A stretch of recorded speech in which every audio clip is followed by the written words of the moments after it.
आज हम भू आकृति विज्ञान के कुछ महत्वपूर्ण प्रश्नों पर चर्चा करेंगे। कल भी हमने कुछ महत्वपूर्ण प्रश्न देखे थे, उसी क्रम में आज हम आगे बढ़ रहे हैं। तो चलिए आज का पहला प्रश्न स्टार्ट करते हैं। क्वेश्चन नंबर 1, निम्न में से कौन सा युग्म सुमेलित है? 4 युग्म दिया गया है, आपको बताना है कि कौन सा सुमेलित है। ऑप्शन ए अम्लीय लावा, इसे मिलाया गया है मैग्नीशियम का उच्च प्रतिशतता। तो अम्लीय लावा में मैग्नीशियम की उच्च प्रतिशतता नहीं बल्कि सिलिका की उच्च प्रतिशतता पाई जाती है। पाहोहो लावा, इसको मिलाया गया है अत्यधिक लसदार। ऑप्शन डी आ लावा, इसको मिलाया गया है उच्च प्रवाहिता। तो ऑप्शन बी सही हो जाएगा पैठिक लावा, जिसमें दिया गया है सिलिका का निम्न प्रतिशतता। पैठिक लावा जिसे बेसिक लावा भी कहते हैं, इसमें सिलिका की निम्न प्रतिशतता होती है। तो इसका सही आंसर हो जाएगा ऑप्शन बी। चलिए अगले प्रश्न की ओर चलते हैं। प्रश्न नंबर 2, निम्नलिखित में से कौन सा युग्म सुमेलित है? तो आपको बताना है कि इसमें कौन सा युग्म सुमेलित है। इसमें भी 4 ऑप्शन दिए गए हैं, उसी के अकॉर्डिंग आपको बताना है। ऑप्शन ए डॉली, डॉली को मिलाया गया है horizontal displacement of continents. B Gilbert our mobile earth. C Jolly surface history of the earth. और डी टेलर फॉल्टेड ब्लॉक्स। तो जॉली ने 1925 ईस्वी में अपनी पुस्तक the surface history of the earth में पर्वत निर्माण से संबंधित तापी चक्र सिद्धांत का प्रतिपादन किया। यह सिद्धांत रेडियो एक्टिव सिद्धांत भी कहलाता है। आवर मोबाइल अर्थ की पुस्तक की रचना डॉली महोदय द्वारा की गई है। तो जो our mobile earth option B, इसको गिलबर्ट से मिलाया गया है, तो ये गलत है, ये डॉली महोदय का है। ऑप्शन सी सही हो जाएगा इसका, ऑप्शन सी जॉली। जॉली की पुस्तक है सरफेस हिस्ट्री ऑफ द अर्थ, जिसमें इन्होंने तापी चक्र सिद्धांत प्रस्तुत किया था। इस प्रकार ऑप्शन सी सही हो जाएगा। चलिए अगले प्रश्न की तरफ बढ़ते हैं। निम्नलिखित पर्वत निर्माण चक्रों के सही कालानुक्रम को नीचे दिए गए कूट के अकॉर्डिंग चुनिए। 4 कालानुक्रम दिए गए हैं आपको कूट के अकॉर्डिंग, इनको सीरीज वाइज में लगाना है। तो ए अल्पाइन, बी टोरिडोनियन, सी कैलिडोनियन और 4 और डी हर्सिनियन। तो सबसे पहले टोरिडोनियन पर्वत आएगा जो प्री कैम्ब्रियन युग में मिला है, तो पहले दूसरा हो जाएगा। फिर कैलिडोनियन पर्वत आएगा जो सिल्यूरियन एवं डेयोनियन युग में हुआ था। उसके बाद हर्सिनियन क्रम के पर्वत आएंगे जो पर्मियन युग में उत्पत्ति हुई जिसकी, और अंतिम में अल्पाइन क्रम के पर्वत का निर्माण हुआ जिसकी उत्पत्ति टर्सिनियन युग में हुई थी। इस प्रकार इसका आंसर बी सही हो जाएगा। पहले 2, फिर 3, फिर 4, फिर 1, आंसर बी सही हो जाएगा। चलिए आगे के प्रश्न को देखते हैं। इसमें 2 सूची दी हुई है। नेक्स्ट प्रश्न में 2 सूची दी गई है, सूची नंबर 1 और सूची नंबर 2। सूची नंबर 1 में संकल्पना दिया गया है, जबकि सूची नंबर 2 में प्रतिपादक दिया गया है। आपको बताना है कि कौन सी संकल्पना किसने प्रस्तावित किया। तो option A peneplain, peneplain की संकल्पना डेविस महोदय ने दिया है, तो आप इसको 4 से मिला देंगे डेविस महोदय से। आधार तल, आधार तल की परिकल्पना पॉल महोदय ने दिया है, पावेल। और महाद्वीपीय विस्थापन, महाद्वीपीय विस्थापन सिद्धांत वेगनर का है।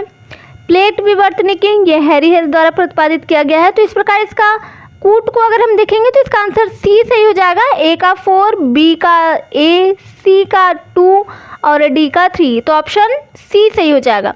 चलिए अगले प्रश्न की तरफ बढ़ते हैं।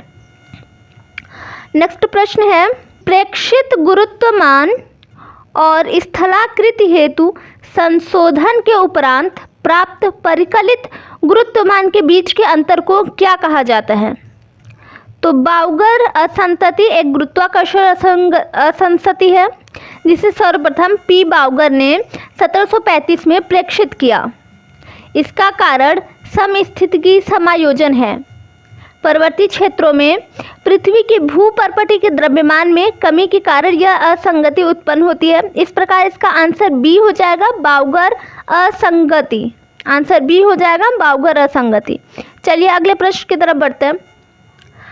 इसमें भी 2 सूची दी गई है, सूची 1 और सूची 2। सूची 1 में इसका प्रक्रम है और सूची 2 में स्थल रूप है, उसी के अकॉर्डिंग आपको उत्तर देना है।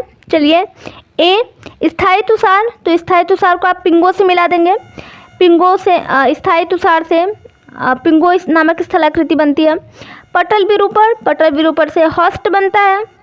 और प्रवाहित जल से, प्रवाहित जल मतलब नदी द्वारा, नदी प्रक्रम द्वारा बाढ़कृत मैदान बनता है और समुद्री तरंग से स्टैक बनता है। समुद्री तरंग के अपरदनात्मक क्रिया के फलस्वरूप स्टैक का निर्माण होता है। इस प्रकार ऑप्शन ए सही हो जाएगा। अगर हम इनको कूट को देखते हैं तो ऑप्शन ए सही होगा।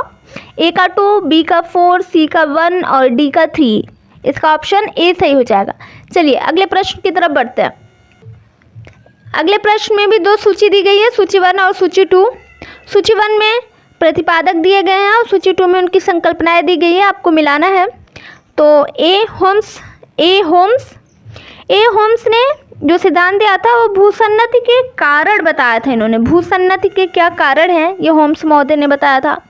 जेम्स हॉल महोदय ने बताया था कि भूसन्नति की संकल्पना के बारे में बताया था। इन्होंने भूसन्नति की संकल्पना जेम्स हॉल ने दिया था।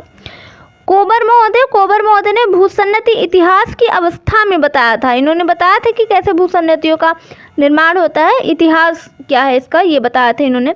चर्ट इन्होंने बताया था कि भूसन्नतियों का वर्गीकरण कैसे होता है, तो ये इन्होंने बताया था। चर्ट ने भूसन्नतियों को एकल भूसन्नति, बहुल भूसन्नति और मध्यस्थ भूसन्नति में विभाजित किया था। इसका वर्गीकरण प्रस्तुत किया था भूसन्नतियों का। इस प्रकार इसका आंसर डी सही हो जाएगा। ए का 2, बी का 1, सी का 4 और डी का 3, इस प्रकार इसका आंसर डी सही हो जाएगा। तो चलिए अगले प्रश्न की तरफ बढ़ते हैं। अगला प्रश्न, निम्नलिखित में से कौन सा युग्म सुमेलित है? 4 ऑप्शन दिया गया, आपको बताना है कि किसने कौन से सिद्धांत का प्रतिपादन किया गया है, किसने कौन से सिद्धांत का प्रतिपादन किया है। तो ऑप्शन ए लोथियन ग्रीन ने चतुष्फलक परिकल्पना का प्रतिपादन किया है। तो लोथियन ग्रीन ने चतुष्फलक परिकल्पना का प्रतिपादन किया, तो ये ऑप्शन नहीं मिलेगा। बताना है कि कौन सुमेलित है, तो ये सुमेलित नहीं होगा। एफ.बी. टेलर, बी है एफ.बी. टेलर। तो एफ.बी. टेलर ने महाद्वीपों का क्षैतिज विस्थापन दिया था, ना कि चतुष्फलक सिद्धांत, तो ये भी सही नहीं होगा। और सी अल्फ्रेड वेगनर ने विस्थापन परिकल्पना दिया था, तो ये बिल्कुल सही है, सी सही है। और डी को देखें तो हैरी हेस को पूरा चुंबकत्व की संकल्पना से मिलाया गया है इसमें, जबकि पूरा चुंबकत्व की संकल्पना का प्रतिपादन ब्लैंकेट महोदय ने किया था। ब्लैकेट महोदय ने किया था। इस प्रकार इसका आंसर सी सही हो जाएगा। अल्फ्रेड वेगनर ने इस सिद्धांत का प्रतिपादन किया था, विस्थापन परिकल्पना का। तो चलिए अगले प्रश्न की तरफ बढ़ते हैं।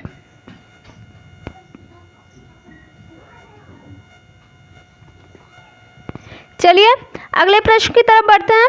अगला प्रश्न है, निम्नलिखित में से कौन सा सिद्धांत अद्वैतवादी संकल्पना से संबंधित है? तो अद्वैतवादी संकल्पना अर्थात पृथ्वी की उत्पत्ति संबंधी जो अद्वैतवादी संकल्पना है, उसके अकॉर्डिंग पृथ्वी की उत्पत्ति एक ही तारे से हुई है। और कांट की वायव्य राशि परिकल्पना तथा लाप्लास की निहारिका परिकल्पना इसके अंतर्गत आते हैं। जबकि द्वैतवादी परिकल्पना के अनुसार ग्रहों की उत्पत्ति एक से अधिक, सामान्यतः 2 तारों के सहयोग से मानी जाती है। इस संकल्पना में जेम्स जीन एवं जफरीन की ज्वारीय परिकल्पना, चैम्बरलिन एवं मोल्टेन की ग्रहाणु परिकल्पना, रसेल का द्वैतारक सिद्धांत आदि आते हैं। अगर हम इनके ऑप्शंस को देखें तो ऑप्शन ए द्वैतारक परिकल्पना, ऑप्शन बी निहारिका परिकल्पना, ऑप्शन सी ग्रहाणु परिकल्पना और ऑप्शन डी ज्वारीय परिकल्पना। तो अब आपको स्पष्ट हो गया होगा कि अद्वैतवादी संकल्पना के अंतर्गत निहारिका परिकल्पना और वायव्य राशि, कांट की वायव्य राशि परिकल्पना आएंगे।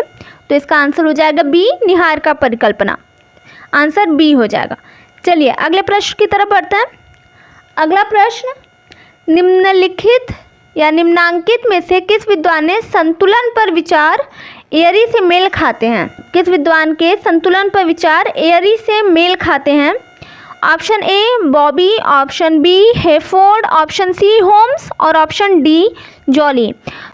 तो भू संतुलन से संबंधित आर्थर होम्स के विचार भी जॉर्ज एयरी के विचार से पर्याप्त मेल खाते हैं।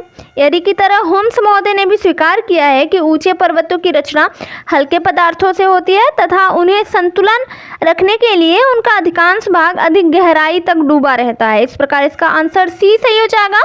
ऑप्शन सी होम्स महोदय एयरी से मैच करते हैं, दोनों के विचार आपस में मैच करते हैं, तो ऑप्शन सी सही हो जाएगा। चलिए अगले प्रश्न की तरफ बढ़ते हैं। अगला प्रश्न है, निम्नलिखित में से कौन यांत्रिक अपक्षय का प्रक्रम है? आपको बताना है कि कौन यांत्रिक अपक्षय का प्रक्रम है। तो option A carbonation, option B अपसल्कन और ऑप्शन सी जलयोजन, ऑप्शन डी ऑक्सीकरण। तो इसका आंसर हो जाएगा ऑप्शन बी अपसल्कन। अपसल्कन यांत्रिक अपक्षय का प्रक्रम है, जबकि कार्बोनेशन, जलयोजन और ऑक्सीकरण ये तीनों ही रासायनिक अपक्षय के प्रक्रम हैं। इस प्रकार ऑप्शन सी बी सही हो जाएगा, ऑप्शन बी अपसल्कन। तो आज का सीरीज हम यही समाप्त करते हैं।